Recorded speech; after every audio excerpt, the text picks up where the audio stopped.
നമ്മുടെ കേരളത്തിലേക്ക് പുതിയ ഒരു പാൽ കമ്പനി, മിൽക്ക് കമ്പനി കൂടി വരികയാണ്. അതെ, white tea milk officially soft launch ആയിരിക്കുകയാണ്.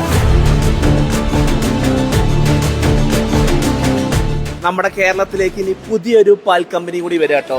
അതെ, അപ്പോൾ വൈറ്റ് ടീ മിൽക്കിന്റെ ചെയർമാൻ പാണക്കാട് ഹമീദ് തങ്ങൾ നമ്മളെ കൂടെ ഉണ്ട്. അപ്പോൾ നമ്മളെ വൈറ്റ് ടീ മിൽക്ക് എന്തുകൊണ്ടാണ് വ്യത്യസ്തമാണ് മറ്റുള്ള കമ്പനികളിൽ നിന്ന്? ഇവിടെ ഇന്ത്യയിൽ നിലവിലുള്ള കമ്പനികളൊക്കെ തന്നെ ക്രൗഡ് സോഴ്സ് മിൽക്കാണ്. ജനങ്ങളിൽ നിന്ന് പാല് സ്വീകരിച്ച് അത് പ്രൊസസ് ചെയ്തിട്ട് ജനങ്ങൾ എത്തിക്കുന്നതാണ്. അതിന് വ്യത്യസ്തമായിട്ട് ഗൾഫ് രാജ്യങ്ങളൊക്കെ ഉള്ള വലിയ ഹൈജീനിക്കായിട്ടുള്ള പല സ്വന്തമായിട്ട് ഫാം നമ്മുടെ 3000ഓളം പശുക്കളാണ് ഉള്ളത്. ഇന്ത്യയിലെ ആദ്യത്തെ ഹൈടെക് സോഫിസ്റ്റിക്കേറ്റഡ് ഫാമാണ് വൈറ്റ് ടീ മിൽക്കിന്റെ ഈ ഒരു ഫാക്ടറി കേട്ടോ. മോഡേൺ ഇൻഫ്രാസ്ട്രക്ചറും അതുപോലെ ഓട്ടോമേറ്റഡ് സിസ്റ്റംസും ഒക്കെ ഇട്ട് ഇവിടെ വരുന്നത്. അപ്പോൾ വൈറ്റ് ടീ മിൽക്കിന്റെ വൈസ് ചെയർമാനും MD ഒക്കെ നമ്മളെ കൂടെ ഉണ്ട്. അപ്പോൾ എന്തുകൊണ്ട് വൈറ്റ് ടീ മിൽക്ക്? ഇത് കേരളം കാത്തിരിക്കുന്ന പാലിന് ഞങ്ങൾ പറയുന്നത് സ്വന്തമായിട്ട് ഫാമും പ്ലാന്റും ഡിസ്ട്രിബ്യൂഷനും.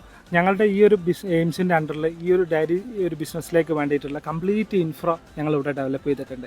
3000 പശുക്കളുടെ കപ്പാസിറ്റിയിൽ സ്റ്റാർട്ട് ചെയ്യുന്ന ഫാമാണ് ഞങ്ങളിത് വരുന്നത്.